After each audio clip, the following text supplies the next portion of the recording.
Hey guys, welcome to my Quad Flyer channel where I share with you my passion in this great hobby of FPV. And today I'm going to share with you trying out Flightone, formerly known as Raceflight, for my very first time in my armattan Chameleon. If you've been in this hobby any length of time, you probably know who Wild Willie FPV is, known as Nick Willard. He came out with a video last week on his YouTube channel entitled PIDs Don't Matter. And if you haven't seen that video, I'm going to link it in below. And you should go and watch that because it has really inspired me to give Flightone a try. And the reason for that is because he put default PIDs back onto his quad that he was flying. And it flew better than what I have ever been able to get any quad to fly. And my tune, I can always get bounced back out. My nose dips, I can get that out. But my biggest battle has been trying to get prop wash out. And I know a lot of that can be piloted around, but I always wanted a quad that flew as good as the one in his video did. I watched very closely to see if I seen any prop wash, even in his default PID tune, and I really had a hard time finding any. So that inspired me to go ahead and put Flightone on my Chameleon and give it a try. But before I pull what I have off in here, I thought it would be a good comparison to try this setup on Betaflight 3.5 with the default settings, and then put Flightone on it and see how much different it flies. So before we take this out and get a video with 3.5 on it, let's go over some of the components that I'm running in this. And I am running the Hype Chain Ladrib 2306 2650 kV motors. Currently I have on here the Wind Dancer 5042x3. I really like these props. I run VS1s too, but these seem to grab the air a little better, would be my best explanation. And for the ESC, I am running the Acon AK32 35 amp 4-in-1 ESC. And I am running the Maytech F7 22 STD 32K gyro flight controller. Up in front here we have the Runcam Eagle Micro, and in the back we have the Mach 2 video transmitter and the R9 Slim. I'm running the R9M module in my Tyrannus, and of course we have the GoPro Session. I'm going to take my tune that I've put in this and I'm going to switch everything to default. I am going to run multi-shot on the ESC, and I'm going to run 16K 16K because when I go to 3232 I have too high of CPU. Even with it overclocked, it's still kind of higher than what I'm comfortable with, over 50%. So I'm going to keep that at 16K 16K and run multi-shot on here. So let's go ahead and grab my gear and we'll head out to the field and see how she flies.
Alright, I got her all set up. I'm fixing to plug in a battery.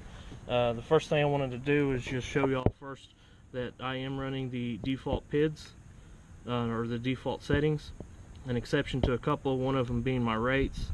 The other two that I changed is I turned on iTerm Relax and Smart Feed Forward, and the throttle boost is still just at 5, and running the stock or the default filters at 100 and 300 on gyro, and 100 and 200 on the filters. Alright, let's see how she flies.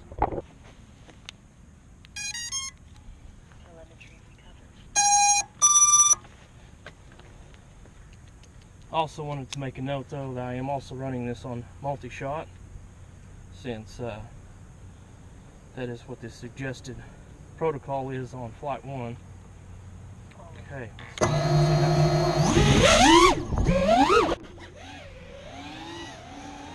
fly around here just a little bit first to see how she handles. Some fast turns.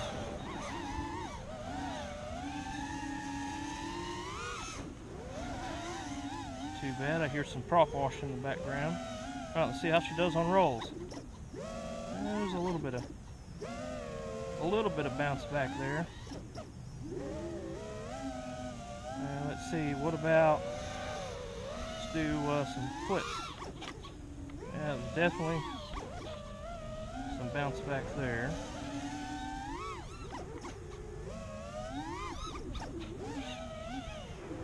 And let's do a couple more.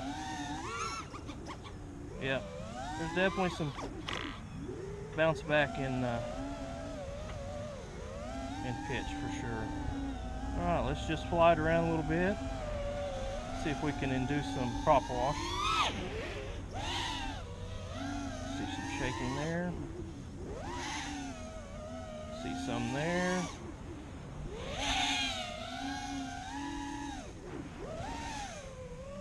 Really not that bad, to be honest with you.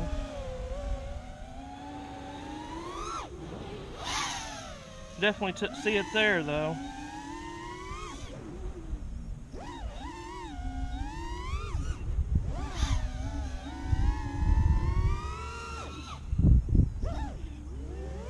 But other than that, it flies really good. My only complaint is the amount of prop wash I get. But we'll see here in just a minute how hot them motors are when I land.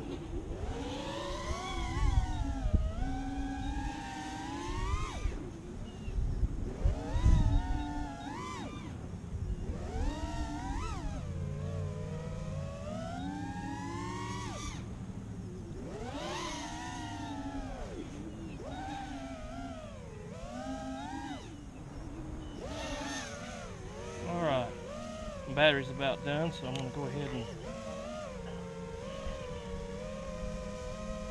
come in and land.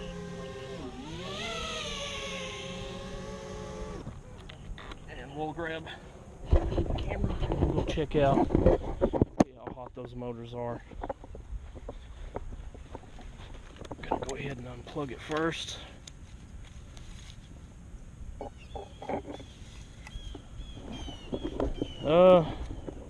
The back is pretty hot. The fronts are really not that bad. The back ones are a little bit hotter than the front.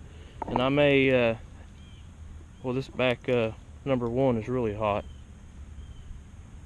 Almost to the point where I don't want to keep my fingers on it, and that's too hot. But I think a lot of this is probably going to be in the filtering causing that. Because in the 3.5 notes it did say that more filtering would be needed in 32K. But anyway, let's take this puppy back home, and we'll put in Flightone and see what we get when we fly that one. Alright, I just made it back just in time because it started raining. Didn't have much time there. Well, first thing I do when I get back in is I always stick my batteries on the charger, so we'll do that real quick. Okay, I'm probably gonna end up fast forwarding through most of this so I don't bore you to death. I'll start by taking the straps off. And this little toolkit is that I got from Racedayquads. See on the front of it. It's 20 bucks, and I absolutely love it. The only thing that happened to me using it, which I don't like the cutters that it came with. I found these at Walmart for $5, and they're flush cutters. You find them over in the jewelry section, and they are absolutely wonderful, especially for snipping off zip ties. But the thing to caution you about is these scissors right here. I accidentally cut that because they were slightly open, and I went to push them in, and I cut that right there, so something to be careful about. It also comes with the Phillips, a common, and some tweezers, and this prop tool. So we'll take our props off first.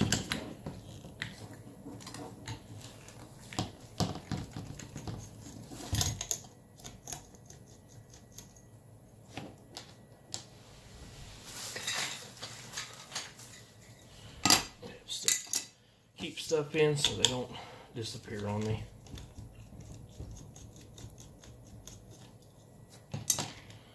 Something I had noticed on my way back is that I had actually stuck the wrong GoPro mount on here. And it may have contributed to some of my motors in the back being hot.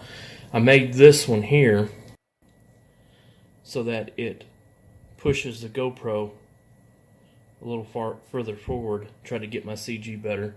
I don't know if that's really the problem, but I suspect that maybe it didn't help anyway. So when I go back, I'm going to be putting this on, so if you notice it's different, that's why.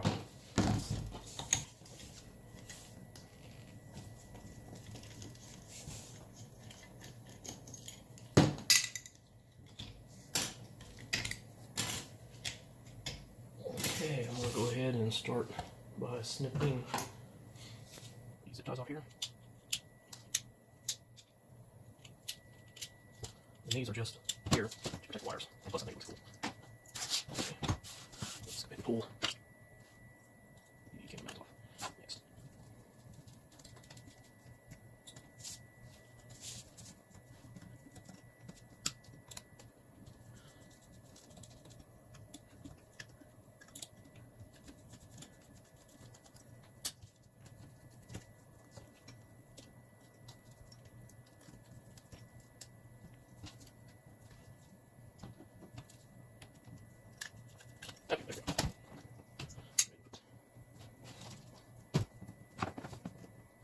There.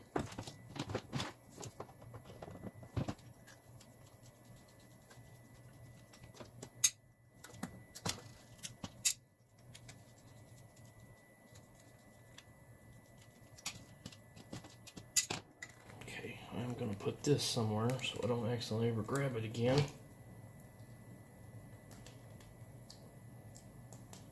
Get that part out of there. Over there somewhere. Okay. Let's go ahead and get the top deck off. I'm going to go ahead and fire up my soldering iron so that it will be heating up. Straps out of the way.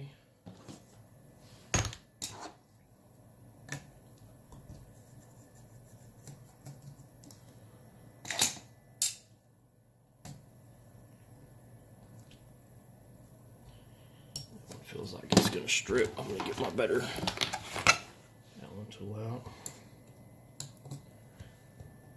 That is one thing about these Racedayquad Allen wrenches. They seem to be a little bit better than the other ones that I have. Incidentally, this set here that I've got, and there's a whole you've got a couple of different Phillips and a common screwdriver and a couple of socket heads, and I think it was $10 or $15 on Get FPV if you're interested in those. But these, I don't use these very often, so they're a little newer. These are starting to get wore out. I use them a lot.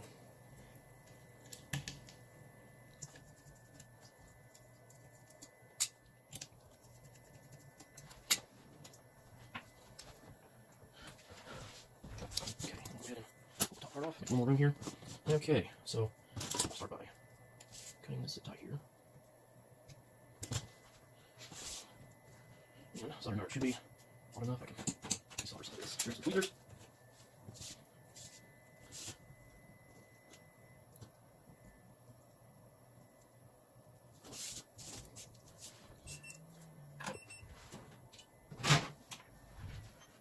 That would have been my charger already done. Okay, let's go this one off. Yeah. Oh, yeah. There we go. So that's the first part of it that takes the flight controller. I put these little rubber washers on top of these plastic nuts. It puts a little resistance on them so they don't back off. And this F4 or this F7 come with these. But scatter everything anywhere. Come with these rubber standoffs right here. That's what they come with originally. Okay, and then I'm just going to unplug that. Get these little ears on the side right here where you can pop that off. Okay, there we go. That takes care of that. Go ahead and plug the receiver wires. That's out of the way. Oh, that stuff out of the way there. I'm going to go ahead and desolder the power to the camera. And I always run my camera to the video transmitter, because I seem to have a lot better success with noise issues when it's running from the. Okay, just lay these here out of the way. Right. Okay, so now we get all this stuff picked up. Losing of it. Okay, now I have to come in here and twist these off. Tight. Get some pliers. There's a little brass thing down inside that rubber. You can get a hold of it with the pliers.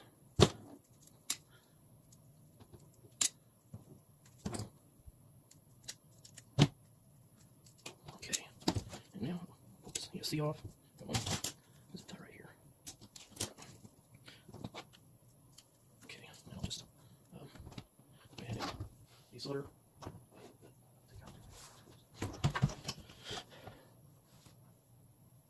Here, see if I can desolder the wires.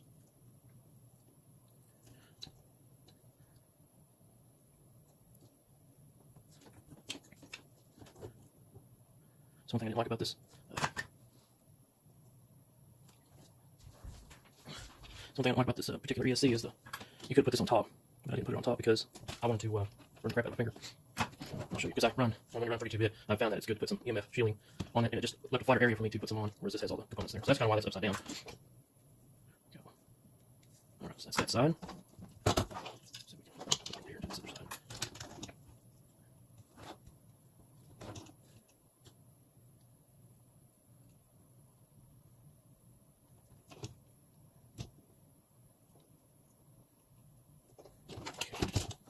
And I need to desolder the flight controller, the capacitor.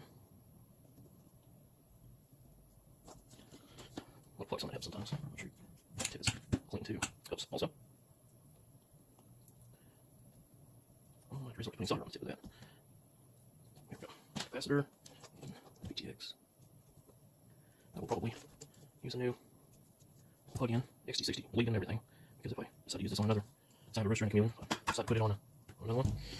Alright, so there we are. We're all tore down. Let's get some of this cleaned up. And I'm going to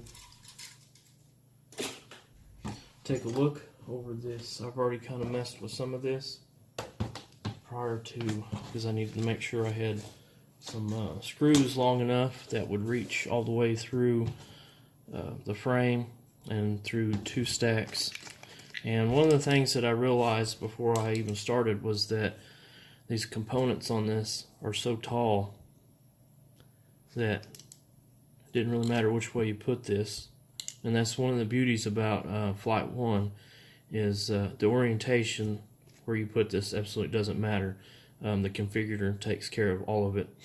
Even if the ESCs frontwards or backwards or sideways, it's all taken care of in the configurator. So you can put this in your quad any way that you want to without giving you any grief. And one of the things, like I was saying, one of the things I noticed was that time I got these little rubber bobbins on here, it doesn't really leave me much room. I still got to put the ones in here, but I'm going to show you a little trick how to do that. So what I decided to do, and out of practice, I went ahead and 3D printed a TPU.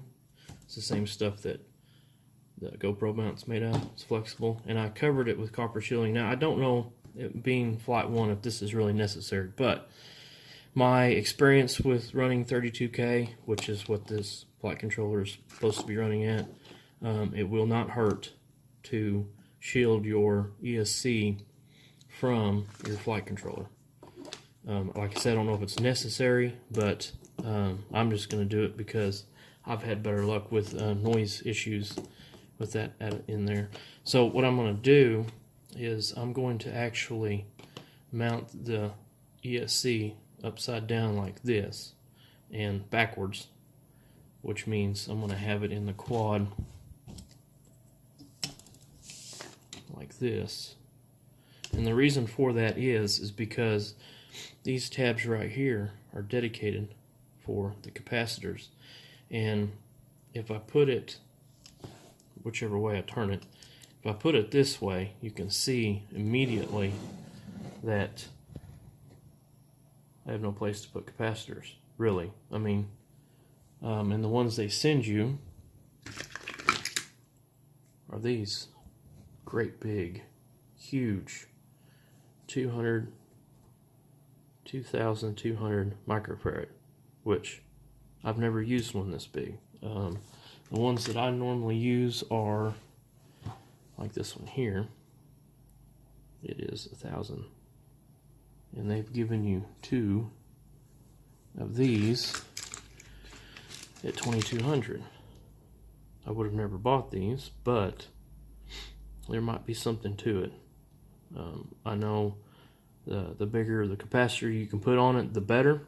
If I can stick these in there somewhere, I will probably use them, but I got a feeling what I'm going to have to end up doing is using my smaller 1000s, and I might just put 2 of them on there just for why not. Like I said, more capacitors, the bigger the capacitors you put on it, the better it's supposedly supposed to be. But anyway, that was the issue, so I'm going to turn it this way when I go to mount it in. And the reason I'm flipping it over is because on this side, right in here, the only tall thing sticking up is this. Whereas on this side, you got a lot of tall stuff sticking up. So I'm going to flip it upside down, and then I'm going to put this on top of it. And then I'll probably end up putting one of these little plastic nuts through the bolt to kind of secure that to the frame so it's not moving around and everything. And then after I get that, I'll stick the flight controller.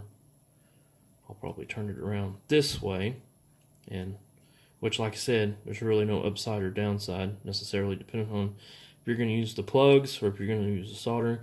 I'm probably going to use the soldering because that's the way all my other wires are anyway. The only plug I am going to use is the one coming from here to the ESC. So anyway, let me get all this set up. I'm going to do a little more research on the pinouts because there's some bridge points here.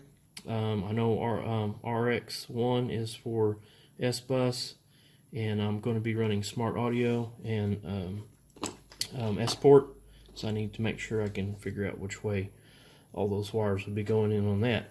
So when I get all that figured out and get this situated in here, I will be back shortly. Alright, now I'm back. What had seemed for a few seconds for you is the next day for me. I ended up having a heck of a time getting this ESC set in here with the direction that I wanted it to. It didn't quite work out like I'd planned. One of my biggest obstacles was trying to get this big capacitor inside this frame. There is absolutely no way that I can get both of these in here without just basically zip tying the end of it like this inside here like that. And with my experience running capacitors and 32K and so forth, I've never had to run more than 1,000, and these are 2,200 microfarads each. So I have a feeling that just this one capacitor here is going to be plenty. One thing that I had to do was I went ahead and had to mount the ESC in this orientation here. And the reason for that is because this part of the ESC where this plug is, when it's turned around the other direction, was right up against the VTX here. And without having to relocate it and the receiver, I decided the best way to go about that was leave it in the front like that. And which made it a little more convenient because I was able to just take my power wires from the VTX here and just solder them straight into the positive and the negative side of the ESC. And I had just run underneath side here the power wires under the board and out to the front right here like this.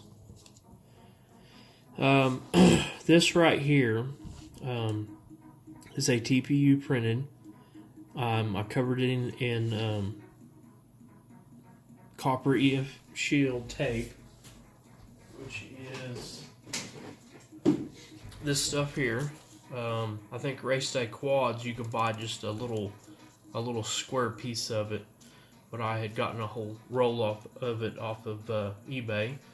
I covered that with it, and then I took and covered the copper tape with this stuff here, which is a Captain tape, which is really heat resistant, and it allowed me to insulate the copper, because it's a metal, between the electronics and stuff like that.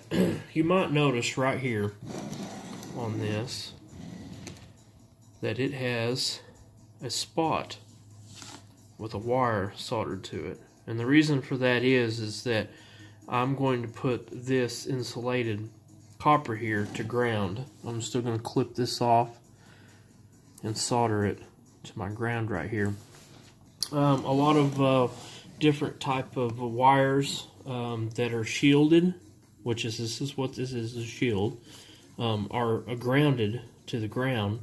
And I don't know if it's going to make any difference or not, but I think in good practice I'm just going to go ahead and ground this copper shield to my ground of the ESC. So I think the next thing I'm going to go ahead and do is go ahead and solder my wires onto the ESC, and then we'll work onto the flight controller. But I wanted to show you what kind of my trick is of tinning pads. You'll see a lot of people when they go to solder, what they'll do is they'll put the tip of their iron directly onto, let me zoom in here so we can see a little better. What they'll do is they'll lay their iron onto the pad like this, and then they'll just apply solder to the iron like that, and that works. But what I like to do is I like to put just a little bit of flux onto the pad, and this is a liquid rosin core flux that I use. Let me zoom out so you can see that. Rosin core flux that I got just off of eBay. It's like $10 for this bottle, and it's lasted like nearly forever. And I like it because it has this hypodermic needle, so you can apply the liquid flux wherever you want it in smaller amounts if you need to. But anyway, what I like to do is just put a little bit of flux on these little pads like that, and then with a clean tip I'll put solder on it. And normally if you'll watch the steam or the smoke coming off here, that is the rosin burning off. So basically at this point there is no rosin left in that solder because it's all burned off. But since I put rosin on my pads, if you'll watch, if I just touch this like that, you can see it instantly tin that pad. Put a little bit more solder on that tip, just like that. I find that this is a whole lot easier to tin pads this way than it would be to put your iron onto it and then flow the solder into the pad. I think it keeps you from overheating your electronics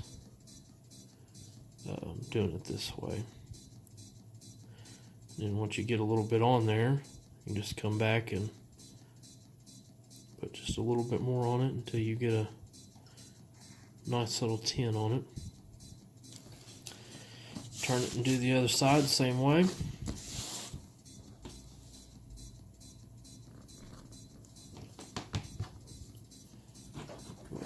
tip a little bit.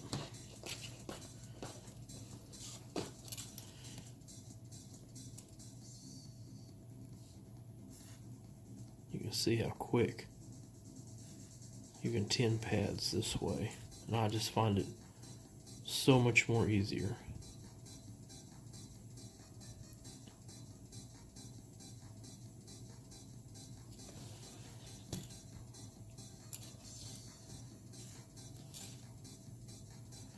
Like I said, after you get your initial, you can go back and just apply a little extra. So you have a nice spot. Okay, so now that our motor our pads are tinned, we'll go ahead and wire the ESC. Now part of this I'll probably just speed up, because once I do the first one, it's pretty much going to be the same for the rest of them. I'm not going to shut the camera off. I'm just going to record it.